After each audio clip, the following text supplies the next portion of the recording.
দেশে প্রতি সপ্তাহে বা কখনো কখনো সপ্তাহে 2, 3 বা 4 বার পর্যন্ত বাড়ে বা কমে স্বর্ণের দাম। তুলনামূলক বাড়ে বেশি, কমে কম, তাই না? আপনি কি কখনো ভেবে দেখেছেন কিভাবে নির্ধারণ করা হয় কখন কত টাকা বাড়বে আর কখন কত টাকা কমবে? এটি শুধু চাহিদা ও সরবরাহের উপর নির্ভর করে না, এর পেছনে কাজ করে জটিল অর্থনৈতিক নীতিমালা ও বৈশ্বিক বাজারের গতিবিধি। আজ আমরা সেদিকটা খুঁটিয়ে দেখব, একটা ধারণা দেওয়ার চেষ্টা করব কিভাবে বৈশ্বিক এবং স্থানীয় বাজারে স্বর্ণের দাম বাড়ে বা কমে। শুরুটা করতে হবে বৈশ্বিক স্বর্ণের বাজার থেকে, কারণ সেখান থেকেই মূল কলকাঠি নড়াচড়া চলে। স্বর্ণের দাম নির্ধারণের সবচেয়ে গুরুত্বপূর্ণ ভূমিকা পালন করে লন্ডন বুলিয়ন মার্কেট অ্যাসোসিয়েশন, সংক্ষেপে LBMA। এই সংস্থাটি প্রতিদিন দুবার ডলারের বিপরীতে প্রতি আউন্স স্বর্ণের দাম নির্ধারণ করে। প্রথমবার লন্ডনের সময় সকাল 10:30 আর দ্বিতীয়বার বিকেল 3টায়। এই প্রক্রিয়াটাকে বলা হয় LBMA গোল্ড প্রাইস। LBMA গঠিত হয়েছিল 1987 সালে ব্যাংক অফ ইংল্যান্ডের তত্ত্বাবধানে। এই সংস্থা শুধু দামই নির্ধারণ করে না, সাথে সাথে স্বর্ণের পরিশোধনের মান নিয়ন্ত্রণ, ট্রেডিং ডকুমেন্ট তৈরি এবং ভালো ট্রেডিং প্র্যাকটিস প্রচারেও কাজ করে থাকে।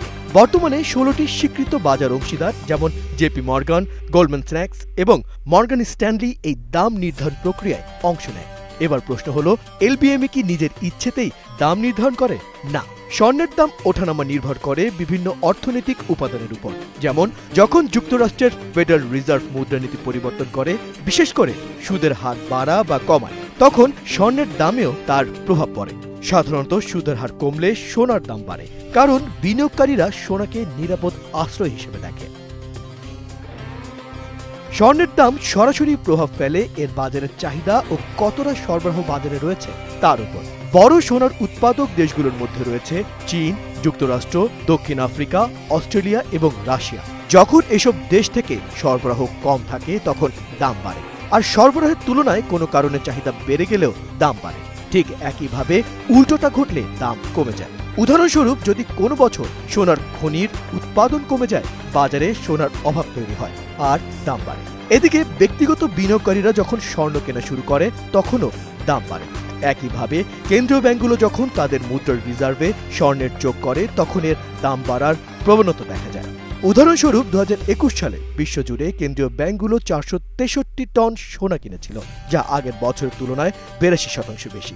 এ সময় এই ধাতুটির দামও বেড়েছিল অনেক বেশি। ইনফ্লেশন শব্দটার সাথে আমরা সকলেই পরিচিত। এর প্রভাব আমরা সকলেই হারে হারে টের পাচ্ছি। আর এই ইনফ্লেশন বা মুদ্রাস্ফীতি স্বর্ণের দামকে ওঠানামাতে প্রভাবিত করে। অর্থনৈতিক অনিশ্চয়তা এবং উচ্চ মূল্যস্ফীতির সময় মানুষ স্বর্ণে বিনিয়োগ নিরাপদ মনে করে, আর তাই এই ধাতুর চাহিদা বাড়ে। এদিকে স্বর্ণের দাম সাধারণত মার্কিন ডলারের সাথে বিপরীতমুখী সম্পর্ক রাখে। যেমন ডলারের মান কমলে সোনার দাম বাড়ে, কারণ ডলার দুর্বল হলে সোনা কেনা তুলনামূলক সস্তা হয়। উদাহরণস্বরূপ, কোভিডের সময় ডলারের মান কমে যাওয়ার সাথে সাথে স্বর্ণের দাম বিশ্বব্যাপী বেড়ে গিয়েছিল। বাংলাদেশে স্বর্ণের দাম নির্ধারণে মূল ভূমিকা পালন করে বাংলাদেশ জুয়েলার্স অ্যাসোসিয়েশন বা বাজু। বৈশ্বিক বাজারের দামের সাথে সামঞ্জস্য রেখে প্রতিদিন এখানে সোনার দাম নির্ধারণ করা হয়। তবে স্থানীয় বাজারে কয়েকটি অতিরিক্ত কারণও গুরুত্বপূর্ণ। যেমন টাকার মান যদি ডলারের বিপরীতে কমে যায় তাহলে আমদানির খরচ বেড়ে যায় এবং সোনার দাম বাড়ে। বাংলাদেশে স্বর্ণ প্রধানত বিদেশ থেকে আমদানি করা হয়। সরকার এখন স্বর্ণ আমদানির জন্য নতুন নিয়ম চালু করেছে।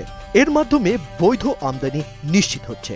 তবে এই নিয়মের কারণেও স্বর্ণের দাম কিছুটা বেড়েছে। স্থানীয়ভাবে বিয়ের মৌসুমে সোনার চাহিদা অনেক বেড়ে যায়, যা দামে সরাসরি প্রভাব ফেলে। স্বর্ণের দামের পেছনে রয়েছে বৈশ্বিক বাজার, স্থানীয় চাহিদা, কেন্দ্রীয় ব্যাংক এবং অর্থনীতির নানা কারণ। আপনি যদি স্বর্ণে বিনিয়োগ করতে চান তাহলে বৈশ্বিক এবং স্থানীয় এই দুই বাজারের দিকেই নজর রাখতে হবে। আজকের ভিডিওটি আপনার ভালো লেগে থাকলে লাইক, শেয়ার এবং সাবস্ক্রাইব করতে ভুলবেন না। আমরা পরের বার আরো গুরুত্বপূর্ণ বিষয় নিয়ে ফিরে আসব।